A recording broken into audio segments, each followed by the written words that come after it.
परमः सखा प्रीतस्तस्मै मणिं प्रादात् सूर्यस्तुष्टः स्यमन्तकम्। क्या कहें सुखदेव जी?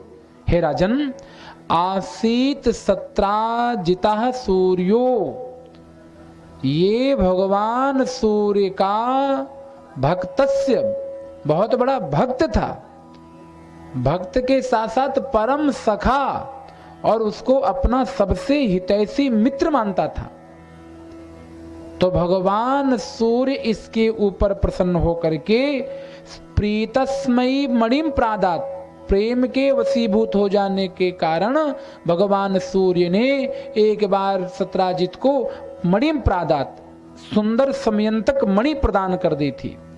और वो मणि ऐसी थी कि इसको धारण करने के बाद इसमें से इतना सुंदर प्रकाश होता था कि ऐसा लगता था कि साक्षात सूर्य भगवान ही उतर आए हैं।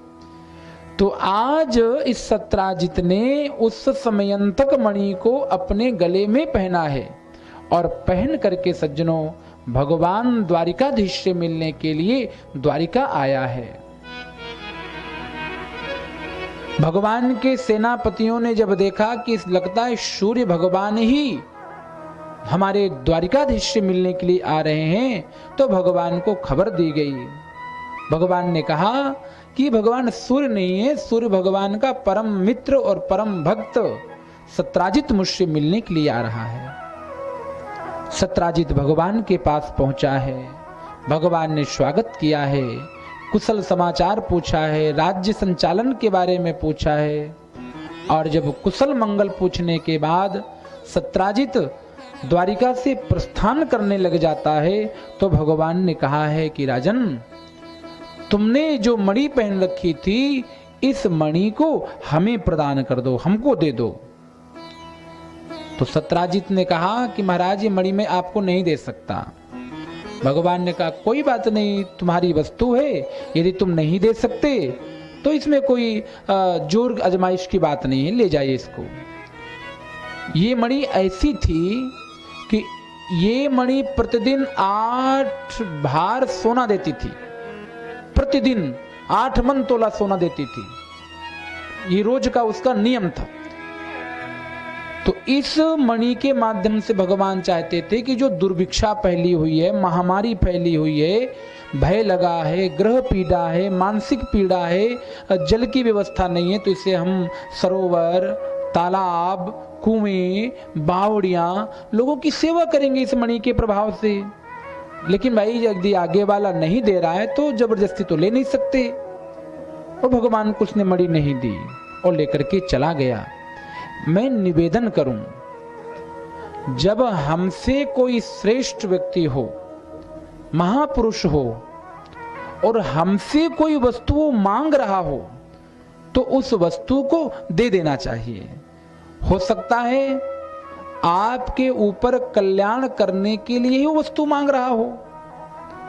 इस सत्राजित ने इस मणि को नहीं दिया, तो देखिएगा ये मणि सत्राजित के साथ क्या क्या काम करती है। बहुमूल्य वस्तु हो, उस बहुमूल्य वस्तु का उस त्याग कर देना चाहिए यदि कोई सामने वाला श्रेष्ठ हो। इसने नहीं दिया। प्रातः काल हुआ, इस सत्राजित का छोटा भाई था प्रसेन। प्रसेन ने मणि को पहनी और पहन करके शिकार खेलने चला जाता है। अब जब शिकार खेलना था तो पीछे से एक सिंह आया और सिंह ने इसको झपट्टा मार दिया और वहीं पर मर गया। वो मणि पड़ी थी। उधर से जामवंत जी गुजरते हैं। जामवंत जी सोचते हैं कि भाई सिंह के पैर के निशान हैं और यहाँ कोई मृत पड़ा हुआ है, लेकिन पास में एक सुंदर सी मणि थी।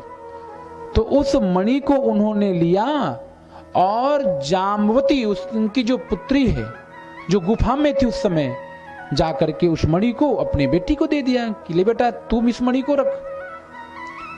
देखो यदि मणि दे देता तो क्या प्रसेन मारा जाता? नहीं मारा जाता। भगवान की बात नहीं सुनी, पहन के चला गया।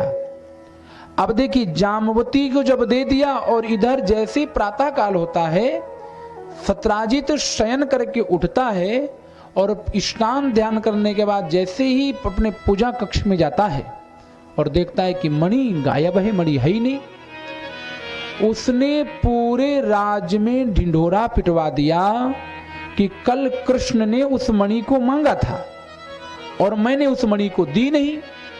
तो लगता है रात्रि के अंदर उस मणि की चोरी करवा ली कृष्ण ने।